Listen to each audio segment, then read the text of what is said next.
Hey, it's Cynthia, and today is October 2nd, so it's month 4, day 2 of my 6th month fat blasting challenge. And today has been a doozy. Oh my gosh. Last night I got some misconstrued information about my dad, and so I spent the night thinking that he was actually in the process of dying. I mean, he's in hospice, I know he's going to die, but last night it got so bad, I could barely breathe and I didn't sleep well. And I didn't sleep. I didn't feel good when I woke up today. And I went through and I did my webinar at 1 o'clock. And I needed to go do my run because I kept thinking I need to run to let go of this because the stress was just so crazy. And I hadn't heard back from the nurses yet.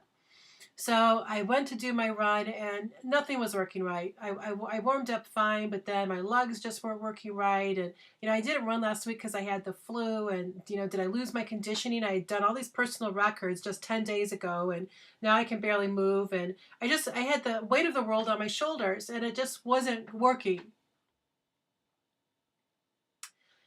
And I just kept going and I got past a mile. And I said, I'm just going to walk. I'm just going to walk the rest. I'll walk to my house. I was sitting there walking and I thought, well, what will you guys think? What if I have to report out that I only did half my workout? I could only do half my run. And I'm like, well, why do you care? My working out and not doing or doing my workout has nothing to do with your day. So this isn't about you. Sorry. Um, and I got to my house and it's garbage day, so I went and I pulled the big cart in for garbage, took it up to the house, walked back to the end of the street, and I grabbed the recycling bin and I took that up. And I'm like, you know what? I'm just done. I did half a workout. That's better than none. It's about a half hour. So I went to walk up the porch and I actually went to go and reach and touch the door. And I'm like, wait a minute. What am I doing? I need to go. I need to finish this. So I walked back off, hit the second round. I do 2 laps. I hit my second lap. I'm like, I'll just walk it. If nothing else, I will cover the mileage and get credit for that. And so I was walking and I thought, well, I can run a little bit. So I ran a little bit and then I walk a little bit. I'm like, I'm not going to look at my clock. I'm taking the stress off. This isn't about pleasing Molly. This isn't about doing great cardio. I'm going to finish it because I need to finish it for me. And so I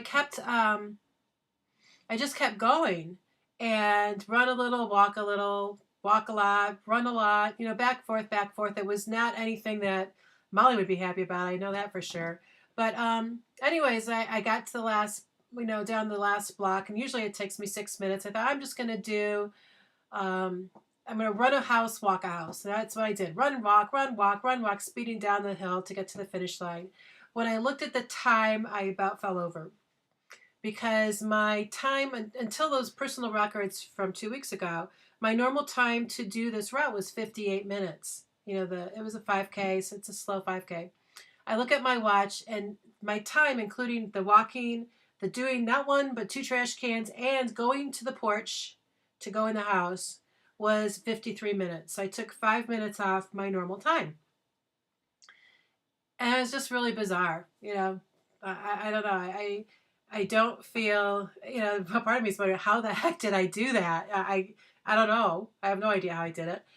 Maybe my conditioning is just getting that much better. I feel proud of myself. A year ago, I wouldn't have finished it. I would have probably crawled to the porch and just gone in and left the trash cans for James. So not only did I bring the trash cans up to the house, I also finished the route. So I feel good about that. I got news. I talked to the nurses a little bit ago, and Dad is actually not in the process of dying. It's just a little misunderstanding that happened, and he's okay. I mean, he's in a hospice. He's going to die eventually, but I mean, we all are. But anyhow, so I almost quit today, and I almost quit on myself, and I didn't. So I stand here actually sort of proud of myself and humbled with myself and just happy I kept going on. So how about you? Do you go on when you feel like quitting? What makes you decide to go on? I was so close to quitting and it was just something that was like, no, I'm going forward. How about you? How do you keep going on when quitting would be so much easier? Let's talk about it. You can put the comments below, go to the Facebook group, facebook.com/FitCyn, FITCYN. Let's talk about it and see, how do you keep on keeping on when it's so much easier to quit? So in the meanwhile, I'm a little sweaty and I need to go take a shower so that James wants to be near me tonight. So I will talk to you later. Have a great day and let's talk. Facebook.com/FitCyn. Hope to see you there.